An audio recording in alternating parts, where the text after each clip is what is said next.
5ই আগস্টের যে ঘটনা, এই ঘটনা বা এই সুযোগ বাংলাদেশে হয়তো ভবিষ্যৎ আর কোনোদিন আসবে না। আমি ওয়াকার সাহেবকে একটা জায়গায় ধন্যবাদ দেব, উনি এই খেলার মধ্যে ঢুকে নিয়ে জুলাই আন্দোলন কোনো মেটিকুলাস প্ল্যানের অংশ ছিল।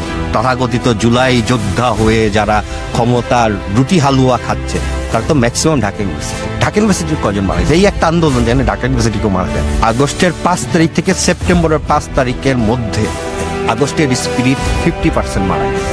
কাজে আমি তো বললাম এই আগস্টের সাথে অনেকে বেইমানি করছে। ওবায়দুল কাদের কোথায় ছিল? ওবায়দুল কাদের তার বাসার বাথরুমে লুকায় ছিল। সে বলছে বাংলাদেশের ভেতরের একটা বড় শক্তি, তারা চাচ্ছে না নির্বাচন হোক। হাদি সিরিয়াসলি খুব পপুলার হয়ে যেতে, ওই নিউ ইয়র্ক থেকে একজন গালিগালাজ করবে, প্যারিস থেকে আরেকজন হুমকি দেবে। প্রথম আলো, ছায়ানট এগুলাকে আঘাত করার পেছনে একটা প্রাইভেট লিমিটেড কোম্পানির এক ধরনের ইনভেস্টমেন্ট এখানে ছিল। এই ইন্ডিয়াতে বাংলাদেশের মুসলমান ভেবে মেরে ফেলেন, আগুনে পুরাই মারা। এটা ইন্ডিয়ার খুব ডাল ভাত টাইপের একটা ঘটনা। বলবো সেটা হচ্ছে যে আমি আসলে হাদিকে ফলো শুরু করি কয়েক মাস আগে থেকে। আমার এনআইডব্লিউর অ্যাড্রেস এখনো আমার পুরনো বাসার অ্যাড্রেস, যেটা ঢাকা 8 আসনে। তো আমি সেখানে হাদিকে দেখে আমার মনে হলো যে আমি তাকে ভোট দিব।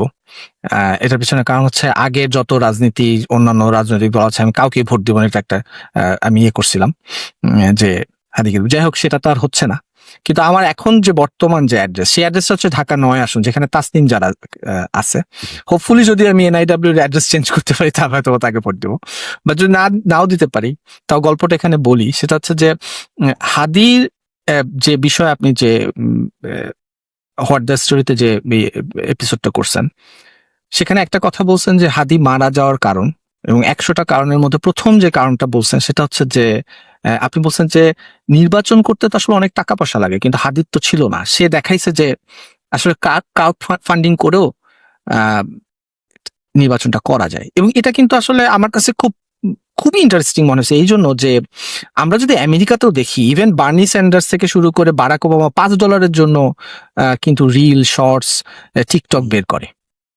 সো আসলে নির্বাচন করতে টাকা লাগে, এটা আসলে অস্বীকার করার কিছু নেই। এবং বাংলাদেশে যে পরিমাণ মানে কোনো ধরনের এনফোর্সমেন্ট তো নাই নির্বাচন কমিশনের। সো আসলে খুব খুব মানে লেভেল প্লেইং ফিল্ড কখনোই সম্ভব না যদি কেউ অনেক টাকা নিয়ে আসে।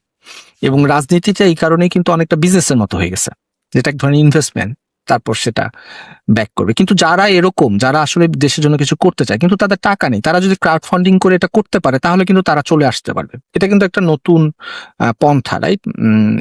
আমার কাছে এটা খুবই ভালো লাগছে। আরেকটা জিনিস ভালো লাগতেছে, সেটা হচ্ছে যে যদি আমি টাকা দিই, টাকা দিলে হয় কি, এক ধরনের নিজের একটা ওনারশিপ তৈরি হয়। হ্যাঁ, একটা ওনারশিপ তৈরি, যে আমার টাকায় তো তুমি নির্বাচন করে আসছো, তোমাকে কিন্তু বলতে হবে তুমি কি করছো। তো এটা আমি 5 টাকা দিই, 10 টাকা দিই, আমার কিন্তু একটা ইনভলভমেন্ট চলে আসে। তো এটা এই জন্য আসলে ভালো লাগছে। কিন্তু এটা যদি মেজর কারণ হয়ে থাকে হাদি কে মেরে ফেলার, বা অ্যাটলিস্ট 100টা কারণের মধ্যে আপনি পিক করছেন এরকম একটা কারণ, তাহলে ঢাকা 9 আসনে তাসনিম যারা গত একদিনে 47 লাখ টাকা জোগাড় করে ফেলছে, যেটা নির্বাচন কমিশনের মানে লিমিট। এখন তাহলে তো আসলে যদি এভাবে যদি তারা করতে পারে, তাসনিম যারা তো নেক্সট টার্গেট, তাহলে মানে খুবই রিস্ক এসে আছে, রাইট? মানে এই বিষয়টা, এই পুরো বিষয়টা নিয়ে আপনার কাছে শুনতে চাই যে মানে হাদি কেন এত এত মানে মেইন টার্গেট হয়ে উঠলো, কেন সে সিস্টেমের জন্য এত বড় প্রবলেম হয়ে দাঁড়ালো, কেন তাকে মেরে ফেলতে হলো? সেটা হচ্ছে যে হাদি যে কেবল ক্রাউড ফান্ডিং দিয়ে তা সে যে ভিন্ন, এটা যে বুঝাইছে তা কিন্তু না। বাংলাদেশের ইলেকশনে এর আগে কেউ কেউ ক্রাউড ফান্ডিং করার চেষ্টা করছে, কিন্তু কেউ জমাইতে পারে নাই। হাদি জমাইতে পারছিল। যেমন নূরকে বলা হয়, ও কিন্তু টাকা নিয়ে, মানে ওটা নিয়ে কিন্তু অনেক কথা আছে যে সে হোয়াটসঅ্যাপে টাকা নেয়। হ্যাঁ, ঠিক আছে, এক্স্যাক্টলি। ও জমাইতে পারছিল এবং সেটাকে সে মিস ইউজ করে নাই। যেমন আমরা একজনের নাম মানে পোলাপান ট্রোল করে বলে বিকাশ নুরু, বাম তারেক, বিকাশ তারেক, ঠিক আছে? মানে সে টাকাটাকে অনেক ট্রান্সপারেন্ট ওয়েতে করতেছিল, ডিল করতেছিল। এবং আমি হাদিকে দেখছি যে বিগ অ্যামাউন্ট সে কখনোই নিত না। মানে কেউ একজন বিগ অ্যামাউন্ট দিতে যাইতেছে, এটা সে কখনোই নিত না। এবং হাদি এমন একটা লেভেলের ক্রাউড ফান্ডিং নিয়ে গেছিল, এমন একটা মহিলা তাকে টাকা দিচ্ছিল যার বিকাশ অ্যাকাউন্টই নাই। মানে শি ইজ নট ক্যাপাবল একটা বিকাশ অ্যাকাউন্ট, কিভাবে how to operate a bKash account. এইটার বাইরে হাদির একটা বড় প্রবলেম ছিল, সেটা হচ্ছে দুইটা বড় প্রবলেম ছিল। একটা হচ্ছে হাদির একটা কালচারাল পজিশন ছিল, এক। আর দুই হচ্ছে হাদি সিরিয়াসলি খুব পপুলার হয়ে যেতেছিল, সাংঘাতিক রকমের পপুলার হয়ে যেতেছিল। হাদি কথা বলতে জানতো, হাদি জমায় রাখতে পারতো, এবং হাদির পপুলারিটি কি লেভেলে, মানে হাদি কিন্তু শুরুটা কিন্তু হাদির খুব ছিল, আমি বলবো বাজে ছিল, নেগেটিভ ছিল, যে সে একটা অ্যানার্কিস্ট, সে ভাঙচুর করতেছে মুক্তমুখ, কিন্তু সেই জায়গা থেকে সেই ফ্যান বেসটাকে পেছনে ফেলে সে যেভাবে আগায় যাচ্ছিল, এবং আমি যখন দেখলাম সে নিজে প্রচুর পড়াশোনা করে, আমি তার অফিসে গিয়ে হতভম্ব হয়ে গেছি যে মানে বই আর বই, ইনকিলাব মঞ্চে বই আর বই, ইনকিলাব মঞ্চ বা ইনকিলাব সেন্টার যেটা বলো, আর তার নিজের ব্যাপক পড়াশোনা ছিল। পড়াশোনা শুধু ছিল তা না, তার পড়াশোনাটা সে বুঝতো, মানে রাজনীতির খেলাটা সে বুঝতো। সো হাদি এই পুরা সিস্টেমের জন্য একটা ভালো বিপদ ছিল। সে ফর এক্সাম্পল, হাদি ধৈর্য নিছিল সে নির্বাচিত হবে না। হাদির এই প্ল্যানটাও ছিল, সে যদি নির্বাচিত না হয় তাহলে ঢাকা আসনে এসে কি করবে। ঢাকা 8 আসন হচ্ছে অন্যতম তোমার চাঁদাবাজির একটা হাব। ঢাকা 8 আসন, ঢাকা 8 আসন চাঁদাবাজি মাফিয়াদের একটা হাব, ঢাকা 8 আসন। হাদি সেই হাবের জন্য রিস্ক ছিল, হাদি সেই মাফিয়া তন্ত্রের জন্য রিস্ক ছিল। কাজেই তুমি যদি ধরো এ বি সি আর হাদি, এই 4টা অপশন নাও, A B C and Hadi, তাহলে দেখা যাবে হাদিকে মেরে ফেলার পক্ষে বেশি লোকজন ভোট দেবে, মানে আমি বলতেছি মাফিয়া জগৎটা ভোট দেবে, কারণ এখানে অনেকের ইন্টারেস্ট জড়িত ছিল, অনেকের ইন্টারেস্ট জড়িত এখনো আছে। হাদি যেভাবে কথা বলতেছিল, যেভাবে জনসংযোগ করতেছিল, আমি তো একটা সাংঘাতিক বিপদ চোখের সামনে নিশ্চিত ভাবে দেখতে পারতেছিলাম। সে সিস্টেমকে চ্যালেঞ্জ করতেছিল, এবং যারা ভাবছিল হাদিকে দিয়ে এনার্কিজম চালায় যাবে, হাদি পরিষ্কার তাদেরকে না করে দিছিল।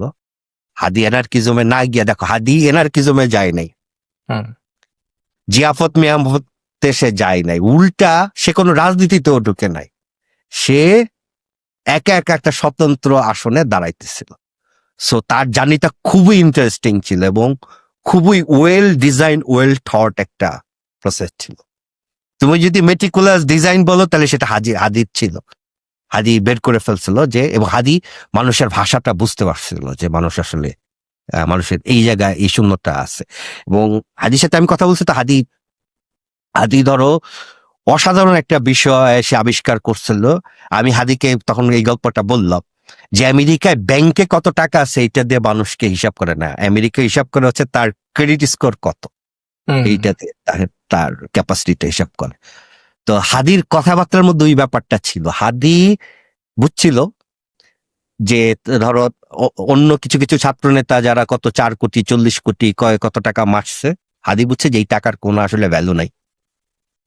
ক্রেডিট স্কোর দরকার, আমার দরকার হচ্ছে মানুষের, মানে আমার ক্রেডিট স্কোরটা দরকার, আমার সোশ্যাল ক্রেডিটটা দরকার। এবং সে ওইটা ধরতে পারছিল যে মানুষ যদি আমার ভালোবাসে, হ্যাঁ, আমি খালি পায়ে হাইটে গেলেও মানুষ আমাকে সালাম দেবে, এবং এই সালামের মূল্য ওই 40 কোটি টাকার, ওই মন্ত্রণালয়ে বাণিজ্য করার, ওই পজিশনে থাকার, যে আমি অমুক দলের নেতা হইলাম, এর চাইতে অনেক বেশি। এবং হাদি যদি মানে, এবং হাদি বলছিল যে সবাই তো মানে আমাদের বাংলাদেশের রাজনীতি কি, এই যে আমরা দেখলাম যে পাই নাই, কি বলে বিএনপির নেত্রী কি যেন টক শো করে, রুমিন ফারহানা নমিনেশন পায় নাই, কিন্তু সে বিদ্রোহী প্রার্থী হিসেবে দাঁড়াতে যাচ্ছে স্বতন্ত্র। তো হাদির বক্তব্য রিজাইন করছে বিএনপি থেকে, হ্যাঁ রিজাইন করছে। হাদির বক্তব্য কি ছিল? হাদির বক্তব্য হচ্ছে এমপি হইলেই যে রাজনীতি, মানে এমপি মানে রাজনীতি করার জন্য খালি এমপি হইতে হবে তা তো না, এমপি না হয়েও ওই আসনে রাজনীতি করা যায়, না হয়েও ওই আসনে, এবং আসলেই তাই করত। সেই সব দোকানদারদের কইতেছিল যে যারা চান্দা দিতে আসছে আমাদের জানাইবে, আমি ফেসবুকে বইলা দিব। So that was very risky. Hadi অনেকের জন্য মানে পেইন ইন দা বাট ছিল, আমি জাস্ট পরিষ্কার বলতে। হাদি অনেকের